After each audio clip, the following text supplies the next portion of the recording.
ನಮಸ್ಕಾರ. ವೃಷಭ ರಾಶಿಯವರನ್ನ ಕೇಳಿದ್ರೆ ಕಳೆದ ಕೆಲವು ತಿಂಗಳುಗಳು ಒಂದು ರೀತಿ ರೋಲರ್ ಕೋಸ್ಟರ್ ತರ ಇತ್ತು ಅಂತಾರೆ.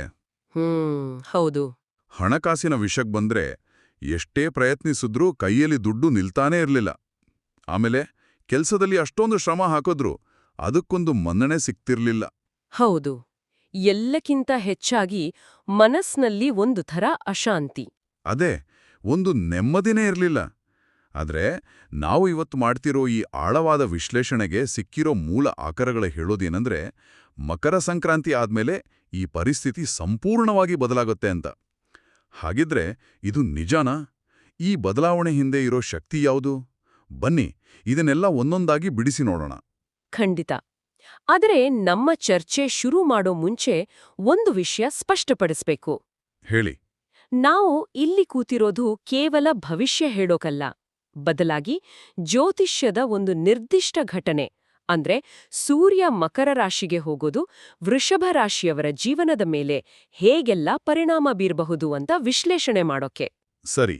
ನಮ್ಮ ಮುಂದಿರೋ ಆಕರಗಳು ಹೀಗೆ ಆಗತ್ತೆ ಅಂತ ಹೇಳೋದು ಮಾತ್ರ ಅಲ್ಲ, ಯಾಕೆ ಹೀಗೆ ಆಗತ್ತೆ ಅನ್ನೋದಕ್ಕೂ ಒಂದು ತರ್ಕ ಕೊಡುತ್ತೆ. ಆ ತರ್ಕವನ್ನ ಅರ್ಥ ಮಾಡ್ಕೊಳ್ಳೋದೇ ನಮ್ಮ ಇವತ್ತಿನ ಉದ್ದೇಶ. ಓಕೆ, ಹಾಗಿದ್ರೆ ಆ ಮೂಲತರ್ಕದಿಂದಲೇ ಶುರು ಮಾಡೋಣ. ಬೇರೆ ಎಲ್ಲ ಹಬ್ಬಗಳಿಗಿಂತ ಈ ಮಕರ ಸಂಕ್ರಾಂತಿ ವೃಷಭ ರಾಶಿಯವರಿಗೆ ಯಾಕೆ ಅಷ್ಟೊಂದು ಸ್ಪೆಷಲ್? ಏನಿದು ಜ್ಯೋತಿಷ್ಯದ ಆಧಾರ? ಬಹಳ ಮುಖ್ಯವಾದ ಪ್ರಶ್ನೆ. ಸಾಮಾನ್ಯವಾಗಿ ಸಂಕ್ರಾಂತಿ ಅಂದ್ರೆ ಸೂರ್ಯ ಒಂದು ರಾಶಿಯಿಂದ ಇನ್ನೊಂದು ರಾಶಿಗೆ ಹೋಗೋದು ಅಷ್ಟೇ. ಹೌದು. ಆದ್ರೆ ಸೂರ್ಯ ಮಕರ ರಾಶಿಗೆ ಪ್ರವೇಶ ಮಾಡೋದು ವೃಷಭ ರಾಶಿಯವರಿಗೆ ಯಾಕೆ ಅಷ್ಟು ಮುಖ್ಯ ಅಂದ್ರೆ, ಜ್ಯೋತಿಷ್ಯದ ಪ್ರಕಾರ ವೃಷಭ ರಾಶಿಗೆ ಮಕರ ರಾಶಿ 9ನೇ ಮನೆ ಆಗುತ್ತೆ. 9ನೇ ಮನೆ? ಹೌದು, ಇದನ್ನ ಭಾಗ್ಯಸ್ಥಾನ ಅಂತ ಕರೀತಾರೆ. ಓ, ಒಂದು ನಿಮಿಷ. ಭಾಗ್ಯಸ್ಥಾನ ಅಂದ ತಕ್ಷಣ ಎಲ್ಲರೂ ಅಂದ್ಕೊಳ್ಳೋದು ಬರೀ ಅದೃಷ್ಟ, ಲಾಟರಿ ಹೊಡೆಯೋದು ಆ ಥರನಾ? ಇಲ್ಲ, ಖಂಡಿತ ಇಲ್ಲ. ಇಲ್ಲೇ ಹೆಚ್ಚಿನವರು ತಪ್ಪು ಮಾಡೋದು. ಜ್ಯೋತಿಷ್ಯದಲ್ಲಿ 9ನೇ ಮನೆ ಅಂದ್ರೆ ಕೇವಲ ಲಕ್ ಅಂತಲ್ಲ, ಅದೊಂದು ದಿಕ್ಸೂಚಿ ಇದ್ದಾಗೆ. ದಿಕ್ಸೂಚಿ ಹೇಗೆ? ಅಂದ್ರೆ ಅದು ನಮ್ಮ ಜೀವನದ ದೊಡ್ಡ ಗುರಿಗಳು, ದೂರ ಪ್ರಯಾಣ, ಉನ್ನತ ಶಿಕ್ಷಣ, ಆಮೇಲೆ ತಂದೆ ಅಥವಾ ಗುರುವಿನ ಮಾರ್ಗದರ್ಶನವನ್ನ ಪ್ರತಿನಿಧಿಸುತ್ತೆ. ಈಗ ಸೂರ್ಯ ಅಂದ್ರೆ ಆತ್ಮ, ಆತ್ಮವಿಶ್ವಾಸ, ಸ್ಪಷ್ಟತೆ ಇವೆಲ್ಲದರ ಕಾರಕ. ಸರಿ. ಆ ಸೂರ್ಯ ಈ ಮನೆಗೆ ಬಂದಾಗ ಇದಕ್ಕಿದ್ದ ಹಾಗೆ ನಮ್ಮ ಜೀವನದ ಗುರಿಗಳೆಲ್ಲ ಕ್ಲಿಯರ್ ಆಗಿ ಕಾಣೋಕ್ ಶುರುವಾಗುತ್ತೆ. ಕತ್ಲಲ್ಲಿ ನಿಂತಿದ್ದವರಿಗೆ ದಾರಿದೀಪ ಸಿಕ್ಕ ಹಾಗೆ. ವಾವ್, ಅದ್ಭುತವಾದ ಹೋಲಿಕೆ. ಇದೇ ನಿಜವಾದ ಅದೃಷ್ಟ. ಇದರ ಜೊತೆಗೆ ನಮ್ಮ ಆಕರಗಳ ಪ್ರಕಾರ ಗುರು ಮತ್ತೆ ಶುಕ್ರಗ್ರಹಗಳ ಬೆಂಬಲನೂ ಈ ಟೈಮಲ್ಲಿ ಸಿಗೋದ್ರಿಂದ ಇದು ಬರೀ ಮಾನಸಿಕ ಬದಲಾವಣೆಯಾಗಿ ಉಳಿಯಲ್ಲ, ಭೌತಿಕವಾಗಿಯೂ ರಿಸಲ್ಟ್ ಕೊಡೋಕೆ ಶುರು ಮಾಡುತ್ತೆ. ಓ, ಹಾಗಿದ್ರೆ ಇದು ಕೇವಲ ಅದೃಷ್ಟ ಅಲ್ಲ, ಅದೃಷ್ಟ ಮತ್ತು ನಮ್ಮ ಪ್ರಯತ್ನಗಳು ಒಟ್ಟಿಗೆ ಸೇರೋ ಒಂದು ಸಂಗಮ ಅಂತ ಹೇಳ್ಬೋದು. ಇಲ್ಲಿಂದ ವಿಷಯ ನಿಜವಾಗ್ಲೂ ಕುತೂಹಲಕಾರಿಯಾಗ್ತಿದೆ. ಹಾಗಿದ್ರೆ ಈ ಹೊಸ ಸ್ಪಷ್ಟತೆ ಮೊದಲು ಎಲ್ಲಿ ಕಾಣಿಸ್ಕೊಳ್ಳುತ್ತೆ? ವೃತ್ತಿ ಜೀವನದಲ್ಲ? ಯಾಕಂದ್ರೆ ಅಲ್ಲೇ ಅಲ್ವಾ ಹೆಚ್ಚು ಅನಿಶ್ಚಿತತೆ ಇದ್ದಿದ್ದು. ಖಂಡಿತ. ವೃತ್ತಿ ಜೀವನದಲ್ಲಿ ಇದು ಒಂದು ಹೊಸ ಅಧ್ಯಾಯದ ಆರಂಭ ಅಂತಾನೆ ಹೇಳ್ಬೋದು. ಮೊದಲನೇದಾಗಿ ಕೆಲ್ಸದಲ್ಲಿ ಒಂದು ಸ್ಥಿರತೆ ಬರುತ್ತೆ. ಈ ಕೆಲ್ಸ ನಾಳೆ ಇರುತ್ತೋ ಇಲ್ವೋ ಅನ್ನೋ ಭಯ ಹೋಗಿ ಒಂದು ಭದ್ರತೆಯ ಭಾವನೆ ಬರುತ್ತೆ. ಎರಡನೇದಾಗಿ ಹೊಸ ಅವಕಾಶಗಳ ಬಗ್ಗೆ ಮೂಲ ಆಕಾರಗಳಲ್ಲಿ ಒಂದು ಇಂಟ್ರೆಸ್ಟಿಂಗ್ ವಿಷಯ ಇದೆ. ಅದೇನು? ಅವಕಾಶಗಳು ಅಪರಿಚಿತರಿಂದ ಬರೋದಕ್ಕಿಂತ ಹೆಚ್ಚಾಗಿ ನಮ್ಗೆ ಈಗಾಗಲೇ ಗೊತ್ತಿರೋರಿಂದಲೇ, ಅಂದ್ರೆ ನಮ್ಮ ವೃತ್ತಿ ವಲಯದಲ್ಲಿ ಇರೋರಿಂದಲೇ ಬರುವ ಸಾಧ್ಯತೆ ಹೆಚ್ಚು ಅಂತ ಹೇಳಲಾಗಿದೆ. ಅಂದ್ರೆ ರೆಫರೆನ್ಸ್ ಮೂಲಕ ಅಂತಾನಾ? ಹಾಗಂತ ಸುಮ್ನೆ ಯಾರನ್ನಾದ್ರೂ ಕೇಳೋದಾ? ಅಥವಾ ಇದ್ರ ಬಗ್ಗೆ ಏನಾದ್ರೂ ನಿರ್ದಿಷ್ಟವಾದ ಸೂಚನೆ ಇದೆಯಾ? ಅಂದ್ರೆ ಹಳೆ ಬಾಸ್ ಅಥವಾ ಸಹೋದ್ಯೋಗಿಗಳು ಸಹಾಯ ಮಾಡ್ತಾರಾ? ತುಂಬಾ ಒಳ್ಳೆ ಪ್ರಶ್ನೆ. ಇಲ್ಲಿ ರೆಫರೆನ್ಸ್ ಅಂದ್ರೆ ಬರೀ ಶಿಫಾರ್ಸು ಅಲ್ಲ, ಅದರ ಆಳವಾದ ಅರ್ಥ ನಿಮ್ಮ ಹಳೆ ಕೆಲಸವೇ ನಿಮಗಾಗಿ ಮಾತಾಡುತ್ತೆ ಅಂತ. ಓ, ಇಷ್ಟು ದಿನ ನೀವು ಮಾಡಿದ ಪ್ರಾಮಾಣಿಕ ಪ್ರಯತ್ನವನ್ನ ಯಾರೋ ಒಬ್ರು ಎಲ್ಲೋ ಒಂದು ಕಡೆ ಗಮನಿಸಿರ್ತಾರೆ. ಅದು ನಿಮ್ಮ ಹಳೆ ಬಾಸ್ ಇರ್ಬೋದು ಅಥವಾ ಜೊತೆಲಿ ಕೆಲ್ಸ ಮಾಡಿದೋರೂ ಇರ್ಬೋದು. ಸರಿಯಾದ ಟೈಮಲ್ಲಿ ಅವರೇ ನಿಮ್ಮಡೆ ಕಾಲ್ ಮಾಡಿ ಒಂದು ಅವಕಾಶದ ಬಗ್ಗೆ ಹೇಳ್ಬೋದು. ಹೌದು. ಇದು ಕೇವಲ ಪರಿಚಯದಿಂದ ಸಿಗೋ ಕೆಲ್ಸ ಅಲ್ಲ, ನಮ್ಮ ಸಾಮರ್ಥ್ಯಕ್ಕೆ ಸಿಗೋ ಮನ್ನಣೆ. ಕರೆಕ್ಟ್. ಈ ಮನ್ನಣೆ ಅನ್ನೋದಿದೆಯಲ್ಲ, ಅದು ಬಹಳ ಮುಖ್ಯ. ಪ್ರಮೋಷನ್ ಅಥವಾ ಸಂಬಳ ಜಾಸ್ತಿ ಆಗೋದಕ್ಕಿಂತ ನಾವು ಮಾಡೋ ಕೆಲ್ಸಕ್ಕೆ ಒಂದು ರೆಕಗ್ನಿಷನ್ ಸಿಕ್ಕಾಗ ಬರೋ ಖುಷಿನೇ ಬೇರೆ. ಖಂಡಿತ. ಹಿಂದೆ ನಮ್ಮ ಟ್ಯಾಲೆಂಟ್ ಗುರ್ತಿಸ್ದೇ ಇದ್ದ ಮೇಲಧಿಕಾರಿಗಳೇ ಈಗ ಸಪೋರ್ಟ್ ಮಾಡ್ತಾರೆ ಅನ್ನೋದು ಇದೇ ಕಾರಣಕ್ಕಿರಬೇಕು. ಆದ್ರೆ ಈ ಒಳ್ಳೆ ಟೈಮಲ್ಲಿ ತುಂಬ ಆರಾಮಕ್ಕೆ ಜಾರೋ ಅಪಾಯನೂ ಇರುತ್ತಲ್ಲ. ಖಂಡಿತ. ಮೂಲ ಆಕರಗಳು ಇದನ್ನೇ ಎಚ್ಚರಿಸ್ತವೆ. ಇದು ಯಶಸ್ಸಿನ ಸಮಯ ಹೌದು, ಆದ್ರೆ ಇದು ಕಲಿಯೋ ಸಮಯನೂ ಹೌದು ಅಂತ. ಈ ಟೈಮಲ್ಲಿ ಹೊಸ ಸ್ಕಿಲ್ಸ್ ಕಲಿಯೋದು, ನಿಮ್ಮ ನಾಲೆಡ್ಜ್ ಜಾಸ್ತಿ ಮಾಡ್ಕೊಳ್ಳೋದು, ಒಂದ್ ರೀತಿ ಫ್ಯೂಚರ್ ಇನ್ವೆಸ್ಟ್ಮೆಂಟ್ ತರ. ಸರಿ. ಇದು ವೃತ್ತಿ ವಿಷಯ ಆದ್ರೆ ಹಣಕಾಸಿನ ವಿಷಯ ಇನ್ನೂ ಇಂಟ್ರೆಸ್ಟಿಂಗ್ ಆಗಿದೆ. ಆಕರಗಳು ಈ ಸಮಯವನ್ನ ವೃಷಭ ರಾಶಿಯವರ ಸುವರ್ಣ ಹಂತ ಅಂತ ವರ್ಣಿಸಿವೆ. ಸುವರ್ಣ ಹಂತ ಅಂದ್ರೆ ಅದು ಬಹಳ ದೊಡ್ಡ ಮಾತು. ಅಂದ್ರೆ ಇದ್ದಕ್ಕಿದ್ದ ಹಾಗೆ ಕೈ ತುಂಬ ದುಡ್ಡು ಬಂದ್ಬಿಡುತ್ತಾ? ಇಲ್ಲ. ಕುತೂಹಲಕಾರಿ ವಿಷಯ ಏನಂದ್ರೆ ಮೂಲ ಆಕರಗಳು ಇದನ್ನ ಬರೀ ದುಡ್ಡು ಬರೋ ಕಾಲ ಅಂತ ಹೇಳಲ್ಲ, ಬದಲಾಗಿ ಸಂಪತ್ತನ್ನ ಸೃಷ್ಟಿ ಮಾಡಿ ಅದನ್ನ ಉಳಿಸ್ಕೊಳ್ಳೋ ಜ್ಞಾನ ಬರೋ ಕಾಲ ಅಂತ ವಿವರಿಸುತ್ತೆ. ಓ, ಅಂದ್ರೆ ಫೈನಾನ್ಷಿಯಲ್ ವಿಸ್ಡಮ್. ಎಕ್ಸಾಕ್ಟ್ಲಿ. ಇದು ಲಾಟ್ರಿ ಹೊಡೆದ ಹಾಗಲ್ಲ, ಬದಲಾಗಿ ಒಳ್ಳೆ ಹಣಕಾಸು ನಿರ್ಧಾರಗಳನ್ನ ತಗೊಳ್ಳೋ ಸಾಮರ್ಥ್ಯ ಹೆಚ್ಚಾಗತ್ತೆ. ಮೇನ್ ಜಾಬ್ ಜೊತೆಗೆ ನಿಮ್ಮ ಹಾಬಿ ಅಥವಾ ಬೇರೆ ಯಾವುದಾದ್ರೂ ಸ್ಕಿಲ್ಲಿಂದ ಸೈಡ್ ಇನ್ಕಮ್ ಮಾಡೋಕೆ ಹೊಸ ದಾರಿಗಳು ಕಾಣಿಸ್ತೆ. ಆದ್ರೆ ಜಾಸ್ತಿ ದುಡ್ಡು ಕೈಗೆ ಬಂದಾಗ ತಪ್ಪು ಹೂಡಿಕೆ ಮಾಡೋದು ಅಥವಾ ಅನಾವಶ್ಯಕವಾಗಿ ಖರ್ಚು ಮಾಡೋ ಅಪಾಯನೂ ಇರುತ್ತಲ್ಲ. ಆ ಥರ ಆತುರದ ನಿರ್ಧಾರಗಳನ್ನ ತಪ್ಪಿಸೋಕೆ ಮೂಲ ಗ್ರಂಥಗಳಲ್ಲಿ ಏನಾದ್ರೂ ವಾರ್ನಿಂಗ್ ಇದೆಯಾ? ಖಂಡಿತವಾಗಿಯೂ. ಇದು ಬಹಳ ಪ್ರಾಕ್ಟಿಕಲ್ ಆದ ಸಲಹೆ. ಹಣಕಾಸಿನ ಸ್ಥಿತಿ ಸುಧಾರಿಸ್ತಿದ್ದ ಹಾಗೆ 2 ತರಹದ ಒತ್ತಡಗಳು ಬರುತ್ತೆ. ಒಂದು ಆಂತರಿಕ ಒತ್ತಡ. ಅಂದ್ರೆ ಇದು ರಿವೆಂಜ್ ಸ್ಪೆಂಡಿಂಗ್ ತರ. ಇಷ್ಟು ದಿನ ಕಷ್ಟಪಟ್ಟಿದ್ದೀನಿ, ಈಗ ಖರ್ಚು ಮಾಡಬಾರ್ದಾ ಅನ್ನೋ ಭಾವನೆ ಬಂದು ಇಮೋಷನಲ್ ಆಗಿ ಹೆಚ್ಚು ಖರ್ಚು ಮಾಡೋ ಸಾಧ್ಯತೆ ಇರುತ್ತೆ. ಮೂಲ ಆಕರಗಳು ಇದನ್ನೇ ಭೋಗದ ಆಕರ್ಷಣೆ ಅಂತ ಕರೆಯೋದು. ಸರಿ. ಇನ್ನೊಂದು? ಎರಡನೇದು ಬಾಹ್ಯ ಒತ್ತಡ. ಫ್ರೆಂಡ್ಸ್ ಅಥವಾ ಸಂಬಂಧಿಕರು ಸಾಲ ಕೇಳಬಹುದು. ಈ ಎರಡೂನೂ ಬಹಳ ಹುಷಾರಾಡಿ ನಿಭಾಯಿಸಬೇಕು.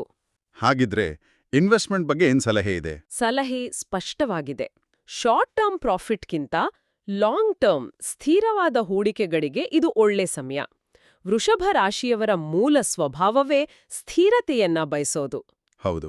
ಹಾಗಾಗಿ ಚಿನ್ನ ಅಥವಾ ಭೂಮಿಯಂತಹ ಸ್ಥಿರ ಆಸ್ತಿಗಳ ಮೇಲೆ ಹೂಡಿಕೆ ಮಾಡೋದು ಅವರ ಮನಸ್ಥಿತಿಗೂ ಸರಿಹೊಂದುತ್ತೆ, ಭವಿಷ್ಯಕ್ಕೂ ಭದ್ರತೆ ಕೊಡುತ್ತೆ. ಒಂದು ಮುಖ್ಯವಾದ ಅಂಶ ನೆನ್ಪಿಟ್ಕೋಬೇಕು. ದುಡ್ಡು ನಿಧಾನವಾಗಿ ಬಂದ್ರೂ ಅದು ಸ್ಥಿರವಾಗಿ ಉಳಿಯುತ್ತೆ. ಇದು ಕ್ಷಣಿಕವಾದ ಲಾಭವಲ್ಲ. ಓಕೆ. ಹಾಗಾದ್ರೆ ವೃತ್ತಿ ಮತ್ತು ಹಣಕಾಸಿನಲ್ಲಿ ಒಂದ್ ರೀತಿ ಭದ್ರತೆ ಸಿಕ್ಕಾಗ ಸಹಜವಾಗಿಯೇ ಗಮನ ನಮ್ಮ ಪರ್ಸನಲ್ ಲೈಫ್ ಕಡೆ ಹೋಗುತ್ತೆ. ಈ ಹೊಸ ಆತ್ಮವಿಶ್ವಾಸ, ಈ ಸ್ಥಿರತೆ ವೃಷಭ ರಾಶಿಯವರ ಸಂಬಂಧಗಳ ಮೇಲೆ ಹೇಗೆ ಪರಿಣಾಮ ಬೀರ್ಬೋದು? ವೃಷಭ ರಾಶಿಯವರನ್ನ ಸಾಮಾನ್ಯವಾಗಿ ಲಾಯಲ್ ಆದ್ರೆ ಸ್ವಲ್ಪ ಪೊಸೆಸಿವ್ ಅಂತ ಹೇಳ್ತಾರಲ್ಲ? ಹೌದು. ಮತ್ತು ಈ ಸಮಯದಲ್ಲಿ ಅವರ ಸಂಬಂಧಗಳಲ್ಲಿ ಒಂದು ಅದ್ಭುತವಾದ ಸ್ಪಷ್ಟತೆ ಮೂಡುತ್ತೆ. ಸ್ಪಷ್ಟತೆ? ಹೌದು. ಕನ್ಫ್ಯೂಷನ್ ಇಲ್ಲಿದ್ದ ಸಂಬಂಧಗಳಿಗೆ ಒಂದು ನಿರ್ದಿಷ್ಟ ದಾರಿ ಸಿಗುತ್ತೆ. ಯಾಕೀಗಾಗುತ್ತೆ ಅಂದ್ರೆ ನಾನ್ ಮೊದ್ಲೇ ಹೇಳಿದ ಹಾಗೆ ಅವರ ಜೀವನದ ಗುರಿಗಳ ಬಗ್ಗೆ ಅವರಿಗೆ ಒಂದು ಕ್ಲಾರಿಟಿ ಸಿಕ್ಕಿರುತ್ತೆ. ತಮ್ಗೆ ಲೈಫಲ್ಲಿ ಏನು ಬೇಕು ಅಂತ ಗೊತ್ತಿದ್ದಾಗ ತಮ್ಗೆ ಎಂತಹ ಪಾರ್ಟ್ನರ್ ಬೇಕು ಅನ್ನೋದ್ರ ಬಗ್ಗೆನೂ ಸ್ಪಷ್ಟತೆ ಬರುತ್ತೆ. ಹಾಗಾಗಿ ಅವಿವಾಹಿತರಿಗೆ ಬರುವ ಮದುವೆ ಪ್ರಸ್ತಾಪಗಳು ಹೆಚ್ಚು ಸೂಕ್ತವಾಗಿರುವ ಸಾಧ್ಯತೆ ಇರುತ್ತೆ. ಇದರಲ್ಲಿ ಒಂದು ಇಂಟ್ರೆಸ್ಟಿಂಗ್ ಪಾಯಿಂಟು ಮೂಲ ಆಕರಗಳಲ್ಲಿ ಹೇಳಿದ್ದಾರೆ. ಹೊಸಬರಿಗಿಂತ ಪರಿಚಯದ ವಲಯದಲ್ಲಿರೋ ವ್ಯಕ್ತಿನೇ ಪ್ರೇಮ ಸಂಗಾತಿಯಾಗೋ ಸಾಧ್ಯತೆ ಹೆಚ್ಚು ಅಂತ. ಅದ್ಯಾಕಿರ್ಬೋದು? ಯಾಕಂದ್ರೆ ಈ ಸಮಯದಲ್ಲಿ ವೃಷಭ ರಾಶಿಯವರು ಆಕರ್ಷಣೆಗಿಂತ ಹೆಚ್ಚಾಗಿ ನಂಬಿಕೆ ಮತ್ತು ಭದ್ರತೆಗೆ ಬೆಲೆ ಕೊಡ್ತಾರೆ. ಸರಿ. ಈಗಾಗ್ಲೇ ಪರಿಚಯ ಇರೋ ವ್ಯಕ್ತಿಯ ಗುಣ, ನಡತೆ ಗೊತ್ತಿರೋದ್ರಿಂದ ಅವರ ಕಡೆಗೆ ಮನಸ್ಸು ವಾಲುವ ಸಾಧ್ಯತೆ ಹೆಚ್ಚು. ಇನ್ನು ಮದುವೆ ಆದವರ ಜೀವನದ ವಿಷಯಕ್ಕೆ ಬಂದ್ರೆ ಸಣ್ಣಪುಟ್ಟ ಅಹಮ್ಮಿನ ಸಮಸ್ಯೆಗಳು ಬರಬಹುದು. ಅದ್ಯಾಕೆ? ಎಲ್ಲವೂ ಚೆನ್ನಾಗಿರುವಾಗ ಅಹಂ ಯಾಕೆ ಮಧ್ಯ ಬರುತ್ತೆ? ಇದಕ್ಕೊಂದು ಸೈಕಲಾಜಿಕಲ್ ಕಾರಣ ಇದೆ. ದಂಪತಿಯಲ್ಲಿ ಒಬ್ರು ಪ್ರೊಫೆಷನಲ್ ಆಗಿ ಅಥವಾ ಪರ್ಸನಲ್ ಆಗಿ ಬೇಗ ಬೆಳಿಲಿಕ್ಕೆ ಶುರು ಮಾಡಿದಾಗ ಸಂಬಂಧದ ಬ್ಯಾಲೆನ್ಸ್ ಸ್ವಲ್ಪ ಚೇಂಜ್ ಆಗತ್ತೆ. ಹೌದೌದು. ಇದನ್ನ ನಿಭಾಯಿಸೋಕೆ ಇಬ್ರಿಗೂ ಸ್ವಲ್ಪ ಸಮಯ ಬೇಕಾಗತ್ತೆ. ಆದ್ರೆ ಆಕರಗಳು ಹೇಳೋದೇನಂದ್ರೆ ಈ ಸವಾಲುಗಳು ಸಂಬಂಧವನ್ನ ಹಾಳು ಮಾಡಲ್ಲ. ಬದಲಾಗಿ ಪ್ರಾಮಾಣಿಕವಾಗಿ ಮಾತಾಡೋದ್ರಿಂದ ಈ ಚಾಲೆಂಜ್ ದಾಟಿ ಬಂದಾಗ ಬಾಂಡಿಂಗ್ ಇನ್ನಷ್ಟು ಸ್ಟ್ರಾಂಗ್ ಆಗತ್ತೆ. ಸಂಬಂಧಗಳ ಜೊತೆಗೆ ಮಾನಸಿಕ ನೆಮ್ಮದಿ ಬಗ್ಗೆನೂ ಮಾತಾಡಲೇಬೇಕು. ಹಿಂದೆ ಕಾಡ್ತಿದ್ದ ಓವರ್ ಥಿಂಕಿಂಗ್, ಭವಿಷ್ಯದ ಬಗ್ಗೆ ಅನಗತ್ಯ ಭಯ, ಇದೆಲ್ಲ ಈಗ ಕಮ್ಮಿಯಾಗುತ್ತಾ? ಖಂಡಿತ. ಇದು ಈ ಇಡೀ ಬದಲಾವಣೆಯ ಅತಿ ದೊಡ್ಡ ಫಲಿತಾಂಶ ಅಂತಾನೆ ಹೇಳ್ಬೋದು. ಹಿಂದೆ ನಾನ್ ಮಾಡ್ತಿರೋದು ಸರಿಯಿದೆಯೋ ಇಲ್ವೋ ಅನ್ನೋ ಕನ್ಫ್ಯೂಷನ್ ಇತ್ತು. ಆದ್ರೆ ಈಗ ನಾನು ಸರಿಯಾದ ದಾರಿಯಲ್ಲಿದ್ದೇನೆ ಅನ್ನೋ ಒಂದು ದೃಢವಾದ ಭಾವನೆ ಮನಸ್ಸಲ್ಲಿ ಮೂಡುತ್ತೆ. ಇದು ಸೂರ್ಯನು ಭಾಗ್ಯಸ್ಥಾನದಲ್ಲಿ ಕೊಡುವ ಆತ್ಮವಿಶ್ವಾಸ. ಈ ಮೆಂಟಲ್ ಕ್ಲಾರಿಟಿನೇ ಅವರನ್ನ ಸರಿಯಾದ ನಿರ್ಧಾರ ತಗೊಳ್ಳೋಕೆ ಪ್ರೇರೇಪಿಸುತ್ತೆ. ನಿಜ, ಮೆಂಟಲ್ ಹೆಲ್ತ್ ಚೆನ್ನಾಗಿದ್ರೆ ಫಿಸಿಕಲ್ ಹೆಲ್ತ್ ಕೂಡ ತಾನಾಗಿಯೇ ಸುಧಾರಿಸುತ್ತೆ. ಆರೋಗ್ಯದ ವಿಷಯದಲ್ಲಿ ಯಾವ ಬದಲಾವಣೆಗಳನ್ನ ನಿರೀಕ್ಷಿಸಬಹುದು ಅಥವಾ ಏನಾದರೂ ಎಚ್ಚರಿಕೆಗಳಿದೆಯಾ? ಆರೋಗ್ಯದ ದೃಷ್ಟಿಯಿಂದಲೂ ಇದು ಚೇತರಿಕೆಯ ಸಮಯ. ಅನಾರೋಗ್ಯದಿಂದ ಬಳಲುತ್ತಿದ್ದವರಿಗೆ ಸುಧಾರಣೆ ಕಾಣುತ್ತೆ. ದೇಹದಲ್ಲಿ ಎನರ್ಜಿ ಲೆವೆಲ್ ಹೆಚ್ಚಾಗುತ್ತೆ.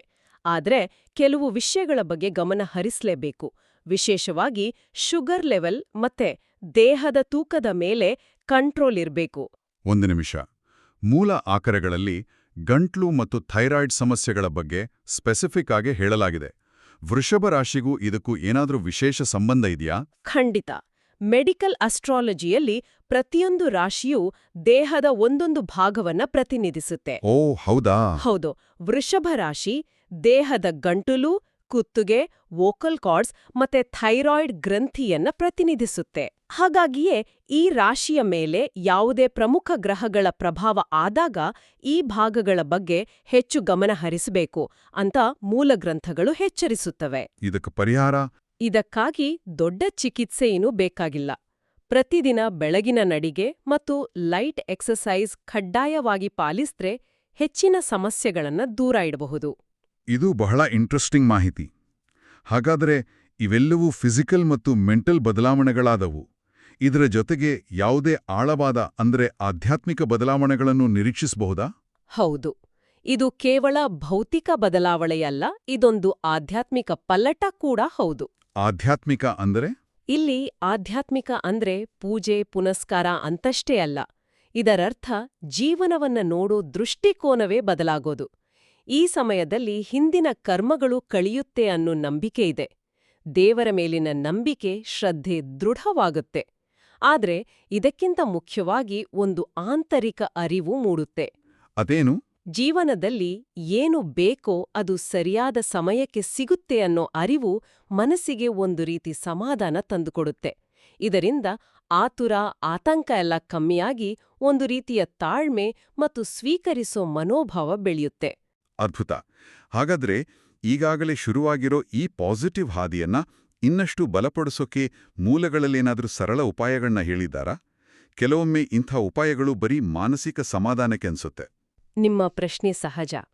ಈ ಉಪಾಯಗಳು ನಿಜವಾಗ್ಲೂ ವರ್ಕ್ ಆಗತ್ತಾ ಅಥವಾ ಇವು ಬರೀ ಮೆಂಟಲ್ ಸಪೋರ್ಟ್ಗಾ ಅಂತ? ಮೂಲ ಆಕರಗಳಲ್ಲಿ ಸೂಚಿಸಿರೋ ಉಪಾಯಗಳ ಹಿಂದೆ ಒಂದು ತರ್ಕ ಇದೆ. ಅವು ರ್ಯಾಂಡಮ್ ಅಲ್ಲ. ಉದಾಹರಣೆಗೆ ಹೇಳಿ. ಪ್ರತಿ ಶುಕ್ರವಾರ ಲಕ್ಷ್ಮೀ ಪೂಜೆ ಮಾಡೋದು, ಬಿಳಿ ಅಕ್ಕಿ ಅಥವಾ ಸಕ್ಕರೆ ದಾನ ಮಾಡೋದು, ಹಸುವಿಗೆ ಹಸಿರು ಹುಲ್ಲು ತಿನ್ಸೋದು ಮತ್ತು ಓಂ ಶುಕ್ರಾಯ ನಮಃ ಮಂತ್ರವನ್ನ ಜಪಿಸೋದು. ಇದರ ಹಿಂದಿನ ಲಾಜಿಕ್ ಏನು? ನೋಡಿ, ವೃಷಭ ರಾಶಿಯ ಅಧಿಪತಿ ಶುಕ್ರಗ್ರಹ. ಶುಕ್ರ ಪ್ರೀತಿ, ಸೌಂದರ್ಯ ಮತ್ತು ಭೌತಿಕ ಸಮೃದ್ಧಿಯ ಕಾರಕ. ಶುಕ್ರವಾರ ಶುಕ್ರನ ದಿನ ಮತ್ತು ಲಕ್ಷ್ಮಿಯ ದಿನ. ಹೌದು. ಬಿಳಿ ಬಣ್ಣ ಶುಕ್ರನಿಗೆ ಪ್ರಿಯವಾದ ಬಣ್ಣ. ಹಾಗಾಗಿ ಬಿಳಿ ವಸ್ತುಗಳ ದಾನ ಆ ಗ್ರಹದ ಪಾಸಿಟಿವ್ ಎನರ್ಜಿಯನ್ನ ಹೆಚ್ಚಿಸುತ್ತೆ. ಹಸುವನ್ನು ಜ್ಯೋತಿಷ್ಯದಲ್ಲಿ ಶುಕ್ರನ ಪ್ರತಿನಿಧಿ ಅಂತ ಪರಿಗಣಿಸ್ತಾರೆ. ಓ.